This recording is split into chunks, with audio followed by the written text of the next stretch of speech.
La base du pouvoir que vous avez sur votre vie, c'est un mécanisme invisible qui s'appelle les lignes de direction. C'est important à connaître parce que c'est ce que vous pouvez mettre en face des mauvaises conditions qui sont infligées à beaucoup de monde actuellement. En quelques mots, les lignes de direction, c'est quelque chose que vous créez par toutes vos actions et par tous les états dans lesquels vous êtes. Un état, c'est la joie, c'est la tristesse, enfin, c'est autre chose. Les lignes de direction que vous créez vous emmènent vers un futur qui a les propriétés des actions que vous avez faites et des états dans lesquels vous avez été. Chaque action que vous faites, elle a des propriétés. Ces propriétés se retrouvent dans la ligne de direction que vous créez. Et la ligne de direction, elle vous emmène vers une situation future qui a les mêmes propriétés. Et ça vous donne un moyen de contrôle sur votre futur. Par exemple, vous mettez de l'ordre chez vous. Vous rangez votre chambre. Là, vous créez une ligne de direction dont la propriété, c'est l'ordre. Ça fera que plus tard, vous vivrez une situation qui vous donnera une impression d'ordre, quel que soit le domaine de vie. Ça peut être par exemple plus ordonné à votre travail ou dans votre vie de famille. Ça marche aussi en sens inverse. Vous créez du chaos par une de vos actions, vous créez aussi une ligne de direction dont la propriété, c'est le chaos. Alors, vous vivrez une situation chaotique plus tard. Vous pouvez avoir du mal à faire une réservation quelque part, ou alors être dans une situation chaotique sur la route. Les différents états dans lesquels vous êtes créent aussi des lignes de direction. Vous êtes joyeux, vous le serez encore plus tard parce que vous avez créé une ligne de direction qui vous emmène vers une situation qui vous donne objectivement des raisons d'être joyeux. Vous êtes anxieux, vous le serez encore plus tard. Mettons que vous fassiez une activité qui vous rend joyeux comme passer un moment en famille. Là, vous créez une ligne de direction de joie qui fera que plus tard, vous vivrez une situation qui vous rend joyeux dans un de vos domaines de vie. Un autre exemple, c'est que vous faites une activité qui vous fait vous sentir mal comme un travail que vous n'aimez pas, un bullshit job. Ça vous met dans un état, disons, d'agacement. Là, vous créez une ligne de direction d'agacement et ça fera que dans un de vos domaines de vie, vous vivrez une situation qui vous agace. Ça peut être un de vos enfants qui fait quelque chose qui vous agace. Ça sera aussi certainement votre travail qui va continuer d'être comme ça, vous agacer. Bon voilà, vous avez compris le principe. C'est pour cette raison que vous avez tout intérêt à faire des actions et à vous mettre dans des états qui ont les propriétés que vous voudriez avoir dans votre vie, dans le futur. Bien sûr, plus vous créez de lignes de direction qui ont la même propriété, plus vite vous allez vers des situations qui ont cette propriété. Faire juste une seule chose, ça ne sera pas suffisant. Si vous voulez aller vers un futur où vous êtes joyeux, vous pouvez faire des activités de loisirs qui vous conviennent. À côté de ça, s'il y a des situations qui vous donnent des émotions négatives que vous ne pouvez pas éviter, j'ai expliqué quoi faire pour ne pas créer de ligne de direction négative dans un autre partage. Tout ça, c'est des choses que vous pouvez mettre en face des conditions de plus en plus difficiles qui sont appliquées à énormément de monde. Ça vient pas de moi, ça a été découvert par des scientifiques de Lydie. La Lydie, c'est un ancien pays d'Anatolie, donc l'actuelle Turquie, et c'était autour de moins 1600 lors du règne du roi Atis. Vous créez des lignes de direction aussi par vos pensées, par vos paroles.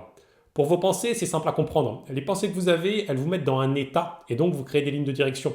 Avec beaucoup de pensées positives, vous pouvez vous mettre dans un état de bien-être et donc aller vers des situations futures qui vous donnent du bien-être. C'est pour ça que c'est pas bête d'inciter à avoir des pensées positives. C'est juste que les choses ne sont pas expliquées jusqu'au bout comme je le fais là. L'objet de vos pensées, il a des propriétés. Si vous pensez à quelque chose que vous trouvez malsain, comme disons un lieu très sale, ça peut vous faire vous sentir mal. Ça vous met dans un état de mal-être. Et donc, vous créez une ligne de direction qui vous fera atterrir dans une situation où vous avez objectivement des raisons de vous sentir mal. C'est pour ça qu'il vaut mieux éviter ce genre de pensée. Voilà, alors rapidement, les lignes de direction, ça fonctionne comme ça. C'est vraiment un point clé à connaître pour la création d'une vie qui vous convient. Plus vous êtes joyeux, plus vous le serez. Plus vous êtes triste, plus vous le serez. C'est pour ça que c'est important de rechercher activement la joie. Plus vous en avez en faisant des activités qui vous plaisent, plus elles vous mènent vers des situations qui vous donnent objectivement des raisons d'être joyeux dans n'importe quel domaine de vie. Les circonstances dans lesquelles vous êtes actuellement, c'est l'agrégation de tout ça. C'est la somme des lignes de direction que vous avez créées jusque-là. En regardant ce qui compose votre vie, vous pouvez voir ça. C'est le reflet de votre état intérieur. S'il y a eu quelque chose de nouveau dans votre vie récemment, vous pouvez le comparer à votre état intérieur. Vous trouverez des similitudes. Peut-être que vous avez changé de travail ou fait une nouvelle rencontre. Regardez ce qui ne vous convient pas là-dedans et demandez-vous si ça ne correspond pas à ce que vous pensiez ou ressentiez déjà avant. Si vous avez rencontré une personne effroyablement ennuyeuse, c'est certainement que jusque-là, vous pensiez que tout était ennuyeux et que ça ne peut pas être différent.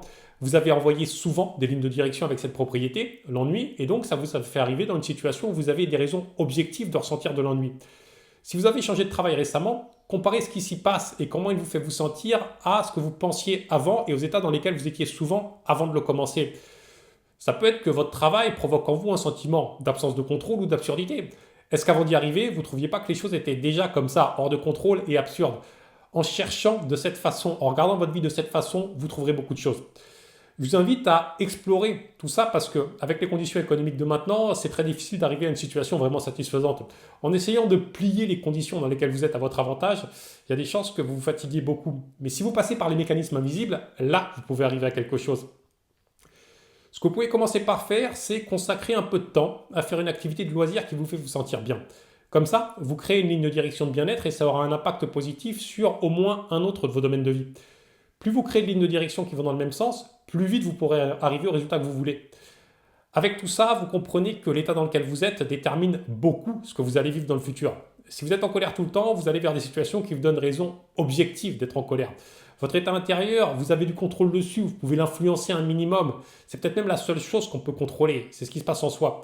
En vous mettant exprès dans des états positifs, vous allez vers des situations objectivement bonnes pour vous. En plus de ça, si vous mettez des choses en place pour que votre situation s'améliore, là, vous avez de bonnes chances d'y arriver. Ça, c'est du pouvoir que vous avez qui demande qu'à être utilisé. Essayez, vous verrez ce qui se passe. Alors jusque-là, j'ai dit comment arriver à des situations qui vous conviennent, mais je ne vous ai pas dit quoi faire. J'ai parlé d'activités qui vous rendent joyeux, j'ai évoqué le domaine professionnel, donc le travail que vous faites. Beaucoup de monde n'a pas la moindre idée de quoi mettre dans sa vie.